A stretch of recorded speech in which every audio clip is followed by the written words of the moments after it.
2025 SEC Baseball Tournament Game 4 post-game press conference. We're joined by the Texas A&M Aggies, represented by head coach Michael Early, along with center fielder Jace Laviolette, starting pitcher Ryan Prager. In a moment, Coach will give an opening statement, and then we'll take questions just to the players only, please. There's wireless microphones in the room, so please wait to be called upon before asking your question. Coach, if we can get an opening statement from you. Yeah, we can get right into it. Let's get right into it. Any questions for Jace and Ryan? Please let me know. Front row on the left, if you could address the players.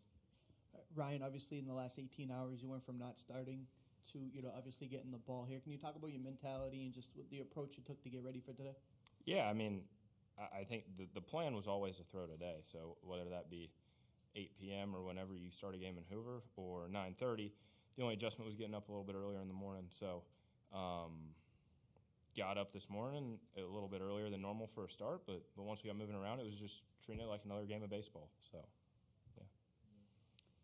On the left side, third row. Ryan, Matt Halverny from World Baseball Network. Adjusting to having a night game last night, getting banged, and then waking up early for a 9:30 start. How did you feel about, your composure with Harrison, just what your game plan was and what you guys worked with in the fall to get to this point?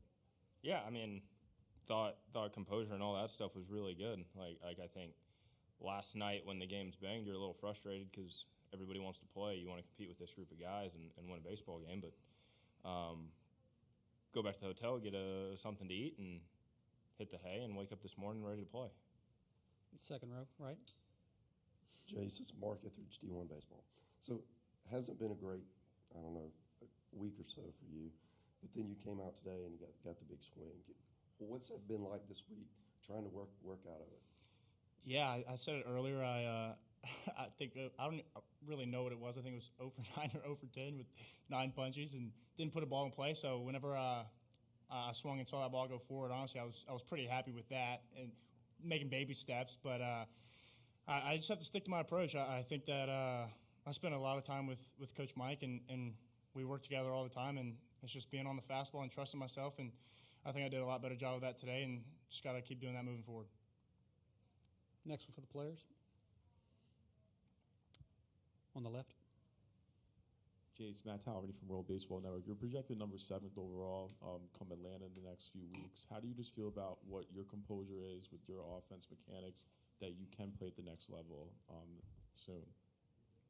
Yeah, I think that no matter what happens, I think that as long as I stick to the approach that I just said of always being on the fastball and just trying to get my swing off no matter what, I think that I can play at any level, anytime. Any more for the players? If not, Jace, Ryan, congratulations. Thank you. Dig 'em.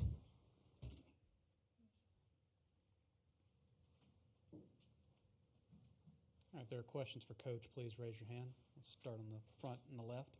Tony Catalina, Austin American Statesman. Coach, obviously I asked Ryan, I'm asking you a similar question. The mindset to go with Ryan here, and what does it do for your staff moving forward?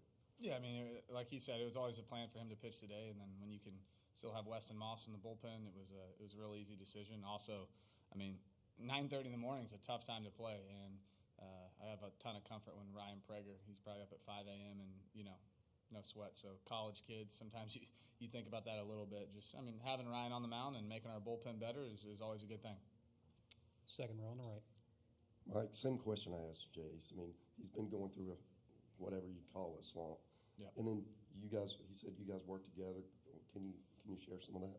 Yeah, there's always some mechanical adjustments you got to make in certain situations, but for him, he was hitting backwards where it was taking the strikes and swinging at the balls, and he was just in a funk, period. And sometimes that can roll downhill and snowball quick, and that's what it did to him. But it's just constantly staying on him, trying to pump him up a little bit, giving him an approach, chicken approach, trying to drive fastballs in the left center gap. And when you stay on something like that, you get an off-speed pitch like he did, you can stay on it. I thought it was a great at-bat for him, just the circumstances where he's been. And just in baseball, whenever you see a foul home run, you just feel like a strikeout. It's just kind of a baseball thing. So for him, the whole situation was good, and just putting the bat on the ball. And I thought he had really productive at-bats, not just a home run. Third row on the right. Laura McGill, ESPN Gainesville. Coach, knowing you guys are playing to keep your season alive, does that make things any easier as far as playing more loose or with a nothing to lose mentality? Yeah, it's tough, right?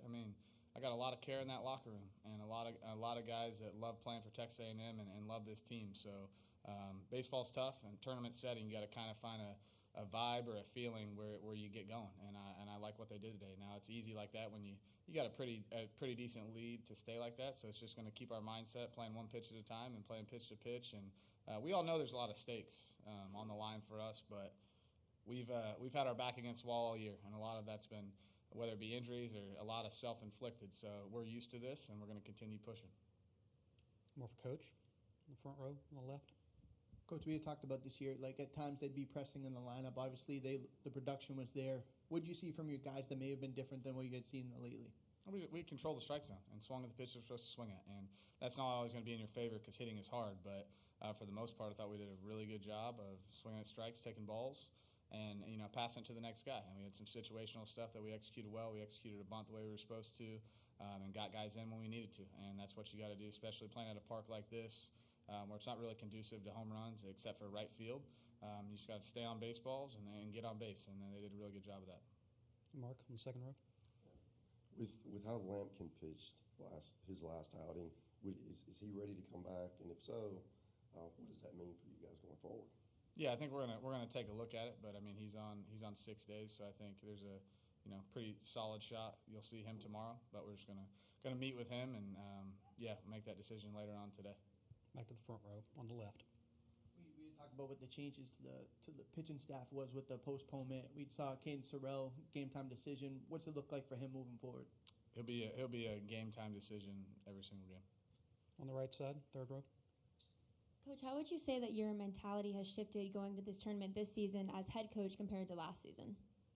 Not much. I mean, I never wanted to win any less than I do right now. So I mean, or more, whatever. I've always want to win. I hate losing, period, and I want to win every single game, no matter what the stakes are. I've been in this tournament where we've been in the tournament. I've been in it one year where we needed to win a couple games, and I felt the same way every single one. So we just want to go out, play good baseball, and win every single baseball game we can. All right, any more for Coach? If not, Coach, thanks for your time. We'll see Thanks, you guys. tomorrow.